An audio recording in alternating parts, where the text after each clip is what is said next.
এই মেয়েটি ক্রিসমাসের পুরনো ভিডিও দেখছিল। তখন সে ভিডিওতে হঠাৎ করে সান্টা ক্লজের হাত দেখতে পায়, যেটা দেখে পুরো বোঝা যাচ্ছিল সান্টা ক্লজ গিফট দিচ্ছিল।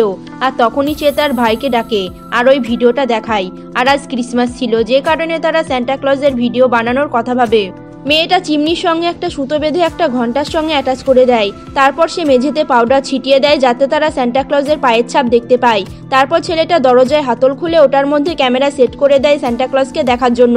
তারপর মাঝরাতে ওই ঘন্টাটা বেজে ওঠে আর তখনই মেয়েটা জেগে গিয়ে ক্যামেরায় সান্টা ক্লজের পায়ের ছাপ দেখতে পায়। তখন সে তাড়াতাড়ি তার ভাইকে ডাকে আর তখনই তারা জ্বালানা দিয়ে সান্টা ক্লজকে একটা বাড়ি থেকে আরেকটা বাড়িতে লাফিয়ে যেতে দেখে ফেলে। তখন তারা সান্টা ক্লজকে ফলো করতে করতে বাড়ির বাইরে চলে আসে আর তখনই তারা তাদের সামনে সান্টা ক্লজের গাড়ি দেখতে পায়। মেয়েটা তখন কোনো কিছু না ভেবেই গাড়ির মধ্যে চলে যায় আর তার ভাইও। তারপর কিছুক্ষণ পর সান্টা ক্লজ তার গাড়িতে চলে আসে, কিন্তু সে জানতো না যে তার গাড়ির মধ্যে দুজন বাচ্চা রয়েছে।